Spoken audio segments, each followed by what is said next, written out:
इस बार बहुत धूमधाम से मनाने का काम कर रही है और सुबह से लेकर के रात तक ये सारे कार्यक्रम चलेंगे।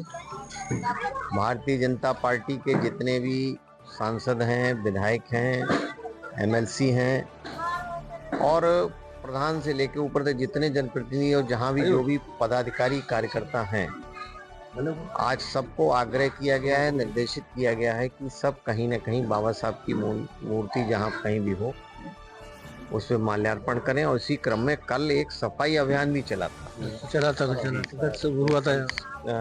शाम को यहाँ माननीय विधायक जी डॉक्टर श्याम बिहारी लाल यहाँ आए तो विधायक आए थे और सब कार्यकर्ता हमारे संजीव शुक्ला जी यहाँ के सभासद हैं, लोकप्रिय विनोद राठौर जी हैं, कश्यप जी हैं, ये सब लोग यहाँ कल भी रहे थे और आज भी लगातार सब लोग रहेंगे।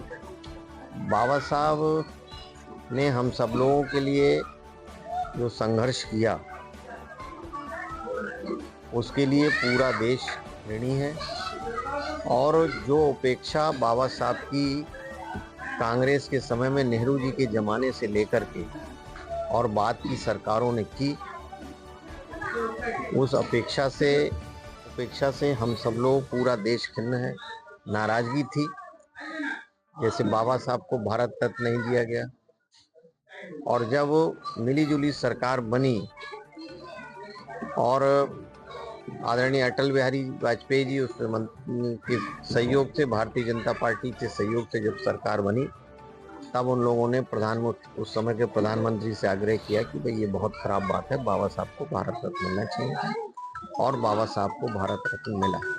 और उसके बाद आदरणीय प्रधानमंत्री श्री नरेंद्र मोदी जी के नेतृत्व में भाजपा की सरकार बनी, तो उन्होंने पंच तीर्थ करके जहां बाबा साहब का जन्म हुआ मऊ में, जो उनकी कार्यस्थली रही, दिल्ली में उनकी समाधि बनाने के लिए, उनका दाह संस्कार करने तक के लिए सरकार ने, नेहरू जी ने जो है वहाँ स्थान देने से मना कर दिया और उनको बम्बई ले जाना पड़ा। और जिस हवाई जहाज से ले गए उन्हें सरकारी हवाई जहाज नहीं दिया गया, उसका किराए का बिल भी जो है उनकी पत्नी के पास भेजने का काम इस सरकार ने किया, कांग्रेस की सरकार ने उन सब चीज़ों की भरपाई की। नागपुर में अभी मोदी जी गए तो जहां वो संघ कार्यालय गए, वहां फिर बाबा साहब की भी जो उनकी बनी हुई है वहां पर, तो वहां भी जाकर के उन्होंने श्रद्धा सुमन अर्पित करने का काम किया। लंदन में भी जहां वो रह करके पढ़े थे, उस जगह की भी जब पता लगा कि वो बिक्री हो रही है, उस घर की नीलामी हो रही है, उस घर को खरीदने का काम सरकार ने किया और बाबा साहब के उसको संग्रहालय बना दिया उसको।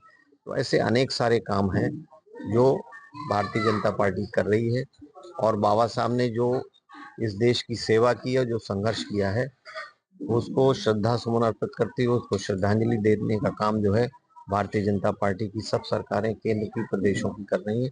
उसी क्रम में आज मैं भी यहाँ पर बाबा साहब की मूर्ति का माल्यार्पण किया और उनको यहाँ श्रद्धा सुमन अर्पित करने आया हूँ और आग्रह करता हूँ सब लोगों से कि इस देश में चाहे महिलाएं हों, चाहे गरीब तबका हो, वंचित हो, दलित हो, सबको अधिकार दिलाने के लिए बाबा साहब ने जो संघर्ष किया है उसको हम लोगों को भूलना नहीं चाहिए, उसको याद रखना चाहिए। और बाबा साहब ने इस देश में छुआछूत ना हो, सब धर्मों को आजादी हो, भेदभाव नहीं होना चाहिए, इसके लिए हम सब लोगों को काम करना चाहिए। इस देश में जो भी जातियां हैं, जो भी हैं, सब इस देश के नागरिक हैं, सबको बराबर अधिकार। सब भारतीय है, सब भारतीय, सब भारतीय हैं। आप बताइए बाबा साहब के प्रकाश बोलिए थोड़ा बहुत बोलिए, जनता के थोड़ा बहुत तो बोलिए। आप सभासद में बैठ के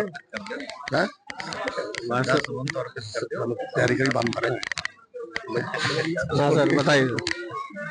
जय संविधान।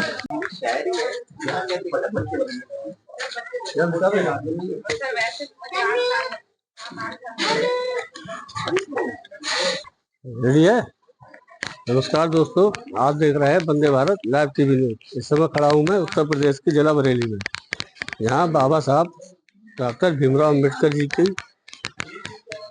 जयंती मनाई जा रही है। हमारे एमएलसी साहब माननीय कुंवर महाराज सिंह जी माल्यार्पण कर रहे हैं बाबा साहब की प्रतिमा पर, जैसे कि आप लोग देख रहे हैं। साथ में सभासद माननीय संजीव शुक्ला जी, अनिल कश्यप,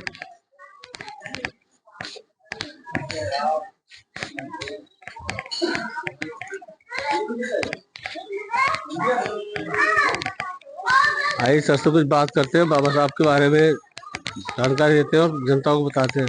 हाँ सर, बाबा साहब के जीवन के बारे में तो जनता को बताना चाहेंगे आप? आज बाबा साहब भीमराव रामजी अंबेडकर, ये पूरा नाम है, जिन्हें हम लोग जी जिन्हें अक्सर लोग डॉक्टर BR अम्बेडकर करके शॉर्ट में कहते हैं। श्रद्धा से शॉर्ट में आदर से सम्मान से नाम लेते हैं। आज उनका जन्मदिन है और पूरे भारतवर्ष में आज का दिन भारतीय जनता पार्टी और केंद्र में जो भारतीय जनता पार्टी की सरकार है और जिन प्रदेशों में भारतीय जनता पार्टी की सरकार है